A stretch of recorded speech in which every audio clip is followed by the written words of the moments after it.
Okay, today I'm going to show you how to build a really cool 10 watch collection on a $3,000 budget. That's about $50 a month over the course of 5 years, which is the length of time that I have been watch collecting. So what I'm going to do in this video is take everything that I've learned in those last 5 years of watch collecting and kind of rebuild my collection in the way I would if I were stuck with my original budget when I started this channel. This will all make more sense in a minute, but let's take a look at some of the watches we'll be seeing.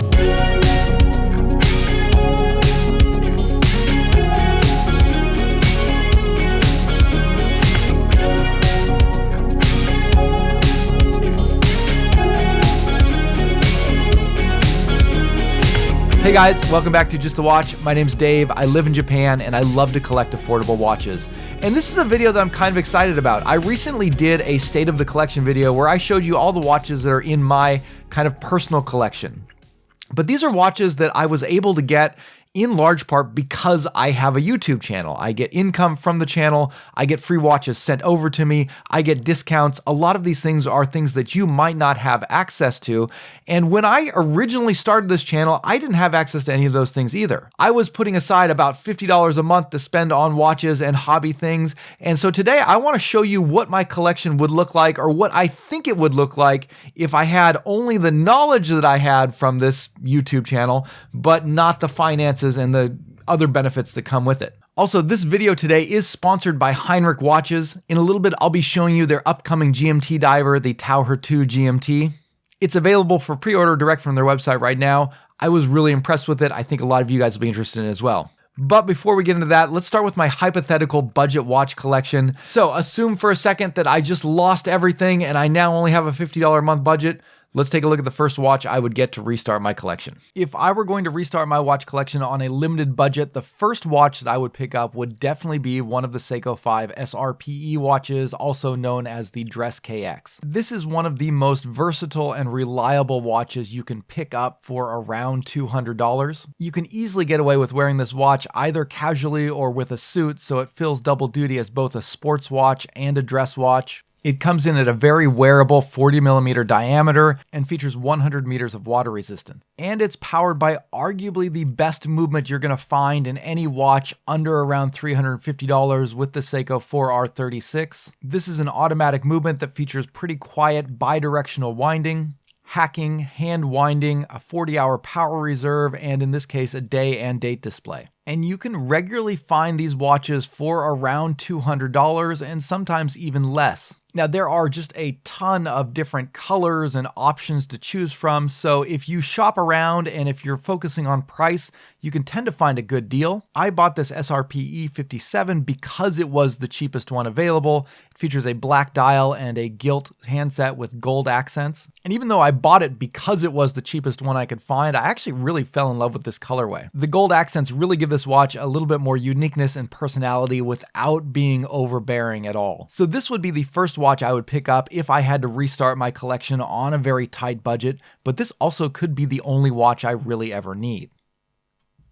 For watch number 2, I think I would look to Kickstarter and pick up a micro brand diver, specifically in this case, the Shirahama from Namica watches. Now, Kickstarter is a place where you have to be a little bit cautious of. You can get some insane deals there, and you can also get taken advantage of. So definitely do your homework before backing a campaign, but when you pick a good one, it really pays off. In the case of the Shirahama, I think it has both a very strong design and a very strong feature spec. The design is minimalistic and very geometric, almost simple, but due to the vibrant use of colors, it's not boring at all. At 40mm, it's pretty compact for a dive watch, and yet it retains a full 200 meters of water resistance, a sapphire crystal, and absolutely insane lume. And inside, it's powered by the Seiko NH38 movement, which is basically the same great movement that was in the Dress KX that we just looked at, except without a day or date. And if you had jumped on this one at the early bird pricing, you could have picked it up for $299. So by adding this one to the collection, I get a dedicated dive watch and a fun, colorful casual watch. All right, so getting watches through crowdfunding platforms like Kickstarter is a great option for saving a lot of money, and that leads us nicely into today's sponsor because Heinrich is crowdfunding this new watch.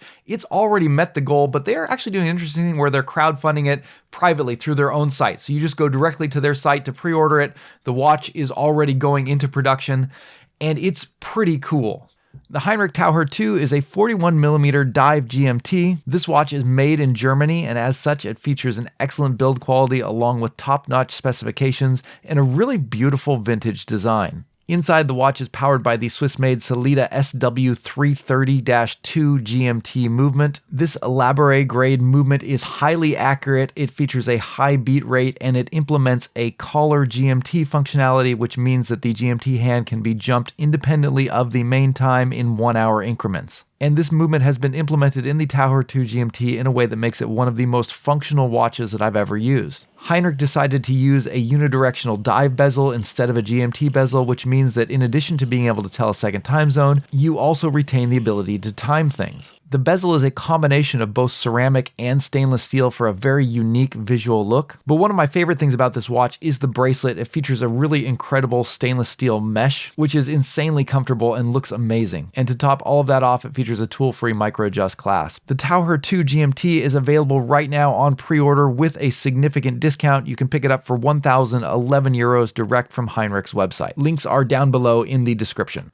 Big thanks to Heinrich Watches for sponsoring this video. Make sure you go check out their Taucher 2 GMT. Let's get back into my list and look at the third watch that I would get if I were rebuilding my collection from scratch. For watch number 3, I'm grabbing a Casio, and I would definitely take one of the W-217 models. Depending on the colorway, you can often find them for around $20. And this is probably my favorite watch from Casio. It's a watch that I currently have in my collection, and it probably gets more wrist time than any other single watch that I own. It feels like nothing on the wrist. It's easy to read, it has a great backlight, it's got a decent amount of water resistance, and it has a certain kind of easy, cool retro charm that works with most of the outfits that I wear on a daily basis. But mostly what I use it for is just throwing it on at night. Because it's so light and comfortable, it's easy to sleep with, and because it has a great active backlight, I can see what time it is when my 1-year-old wakes up in the middle of the night. And there's been a lot of days where I wake up the next morning and just keep this one on and go about my day. For watch number 4, I'd go over to AliExpress and pick up an Escapement Time Flieger, specifically the PT5000 version of the Type B Flieger that they offer. I have always been in love with the Type B Flieger, especially the classic design, and Escapement Time has put together one of the most faithful and beautifully made versions of the classic Type B Flieger for a price of around $150. The dial is a beautiful glossy black with crisp white printing that's done completely in BGW9, so the whole thing glows in the dark. And they absolutely nailed the handset, which is kind of hard to do because a Type B Flieger usually has a very short, stubby hour hand so that it hits right at that inner track on the dial where the 12-hour markings are. I see a lot of Type B Fliegers that have a regularly sized hour hand that extends well past that ring, but Escapement Time got it right with their proportions here. They also got it right with their choice of crown, going with an oversized onion-shaped crown. And in this case, it's a screw-down crown, which gives the watch 100 meters of water resistance, which when paired with the sapphire crystal makes this a very rugged watch. Inside, you have a Chinese-built PT5000 movement, which is essentially a Chinese clone of the ETA 2824, which is a well-proven design that features a very smooth sweeping second hand and good reliability and accuracy. The PT5000 is a lot less expensive than the Swiss-made versions of the same movement, but I think the jury's still out on whether you're going to get the same level of reliability.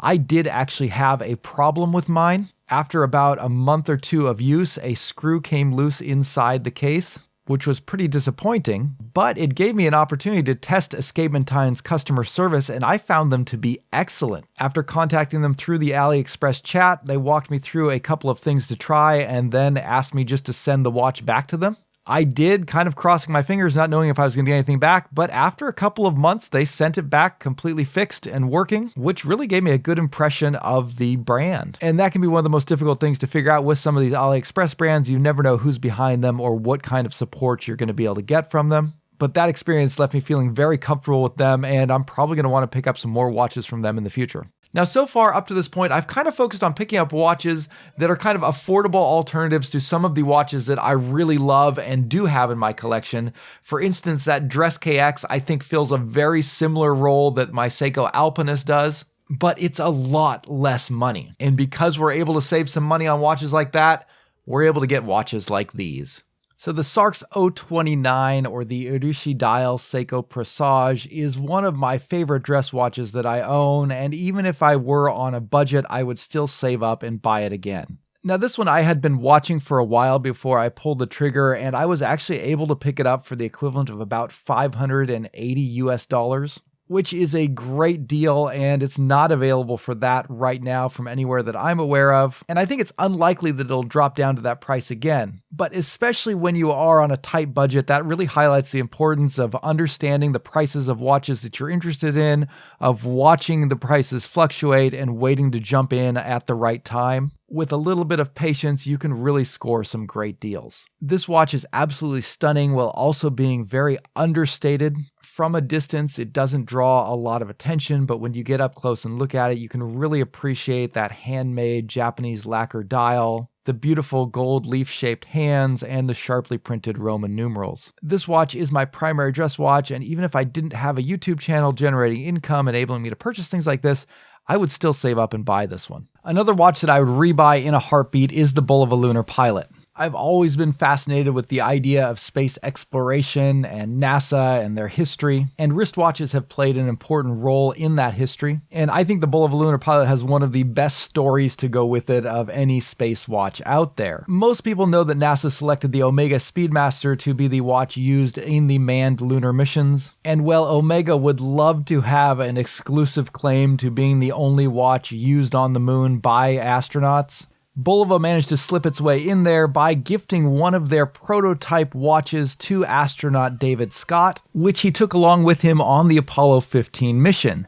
And as fate would have it, when his NASA-issued Omega Speedmaster broke during the mission, he switched over to his personal watch, which was this prototype from Bulova. The watch performed admirably on the moon and became the only personal watch to be used on the moon, and therefore one of the only ones that was available to be sold at a public auction. When this watch resurfaced a few years back, Bulova jumped at the opportunity to do a reissue, resulting in the Bulova Lunar Pilot, and they did just an absolutely fantastic job on this watch. It is one of the most detailed and beautifully designed and executed chronographs that I've ever seen, and the early editions of this watch could regularly be found on the gray market for around $350. And even now, I still occasionally see them around that price, which is really good. Unfortunately, the recently released 43mm versions are much more expensive. They'd probably be pushing me out of my budget, but thankfully I can just about pull off the 45mm version, which again is much cheaper. Now on this list, I'm going to be including watches I picked up over the last 5 years. Some of them are kind of hard to find these days. Others are still readily available. And prices on watches, particularly in the affordable range, fluctuate all over the place. So the prices I'm going to be giving you are kind of the lowest price I saw over the last 5 years. And that's a key part of this. If you're building a budget watch collection, you want to kind of keep an eye on prices and jump on the prices when they're good. So you won't necessarily be able to find all of these watches that are on this list at the prices that I was able to get them over the last 5 years. But again, these are prices that anybody could have gotten them at some point in the last 5 years, not just YouTubers like me. Now, if you're building an affordable watch collection, Orient has to factor in on the list somewhere, and I'm going to add one of my favorite watches from Orient, one that I think is probably their best value option in the Orient Baby Triton. That's the RA-AC0K line from Orient. This watch is fairly similar to the more well-known Komatsu. It is a bigger version, particularly with the lug-to-lug being at 51mm, but in my opinion, it is a better made watch. The overall build quality just feels more sturdy than the Komatsu, and I especially like the bezel implementation here. The bezel on the Komatsu is kind of one of its weak points. It's a little bit slippery and hard to grip. This one has a very aggressive edge to it that's very easy to get a hold of and use. I think this one also has a little bit more character with that 4 o'clock crown, and it has lume that absolutely puts Seiko to shame, and that's saying something because Seiko is known for having some of the best lume in the business. Orient rounds this out with a robust automatic movement and a sapphire crystal, and you can regularly find these for well under $250. If you're able to pull off a slightly larger watch, I think this one's a no-brainer. So this might be a little bit of a sentimental pick for me, given that this is the watch that really launched me into watch collecting. The Citizen Nighthawk is the first watch that I really researched and thought about before purchasing, and it's one I would happily purchase again if I had to start over. This is a very practical watch with a solid build quality, 200 meters of water resistance, very solid bracelet. It also features an EcoDrive light-powered quartz movement from Citizen, which makes it very accurate and also means you don't have to worry about changing batteries because it will just recharge itself. But what really drew me to it is that kind of overcomplicated aviation design that actually just functions very, very well. It has one of the coolest and most creative GMT implementations with this double-sided GMT hand, which has a red and a white airplane on opposite sides of it. And it's worth noting that this is a true GMT and that the hour hand and not the GMT hand jumps by the hour, which makes it easier for travelers who are switching between time zones. I paid around $250 for this watch, and occasionally you can still find it for that price. All right, we're down to 2 watches left, and I want to squeeze in an automatic GMT watch into my collection, and so for that, I'm going to reach for the Merkur Pilot GMT. A GMT complication is my favorite complication on a watch. I love being able to keep track of what time it is back in America where my friends and family are. And since starting watch collecting, I've really fallen in love with automatic mechanical timepieces.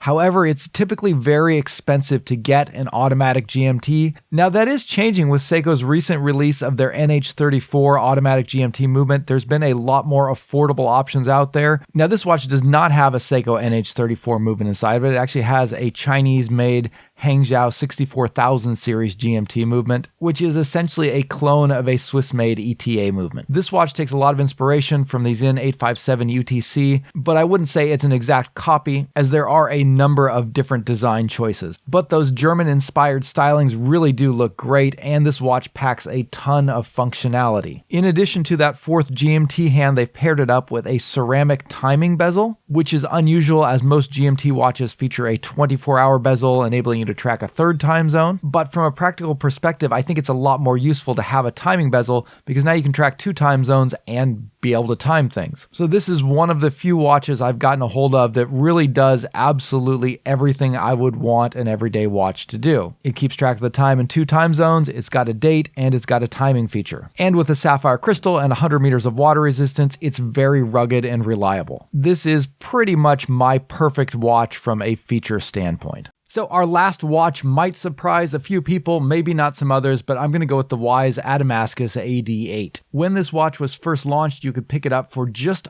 under $600, and at that price, it nicely rounds out our $3,000 budget. Now, $600 for a micro brand diver might seem a little bit on the high side, but as far as dress divers go, this watch is very nearly perfect. Under the hood, this watch is powered by Miyota's 9015 automatic movement. This is a premium Japanese movement from Miyota that was built to compete with more expensive Swiss movements. It's high beat, very accurate, and very slim. It's one of my favorite watch movements out there, and that movement is the weakest part of this watch. That's really the only criticism I've seen leveled at this watch. Some people think for the asking price, they should have gone with a Swiss movement. But when you look at the other specs of this watch, combined with the gorgeous design and execution of it, this watch is an absolute bargain in my opinion. The case is made out of 904L stainless steel, which is typically only found in luxury watches such as Rolex. It has a beautiful case design that to me is a little bit reminiscent of some of Seiko's case designs, and it's paired with a beautiful mirror finish. You also get a ceramic bezel, sapphire crystal, an interesting and unique crosshatch texture on the dial,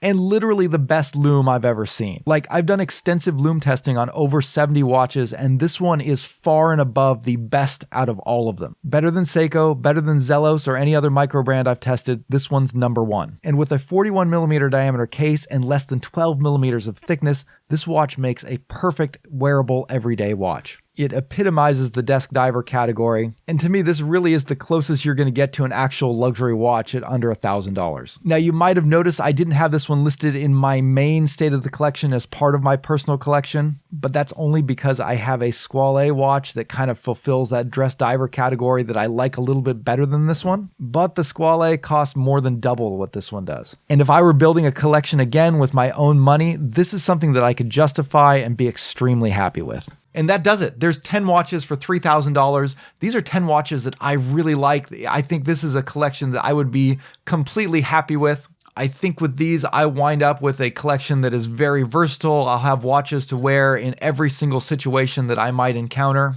and I'll have lots of choices and options. But most importantly, each one of these watches is something that really resonates with me. These are all things that I really like. They're things that I think will be fun and enjoyable. And I think that's the most important thing when it comes to building a watch collection. So let me know how you guys think I did. Let me know what you think of the watches that I picked. And let me know what your collection would look like if you were on a strict budget. What would be the main ones that you would target? What would you look for? Anyways, that will wrap it up for today. Thank you guys for watching, and I'll see you next time. Bye.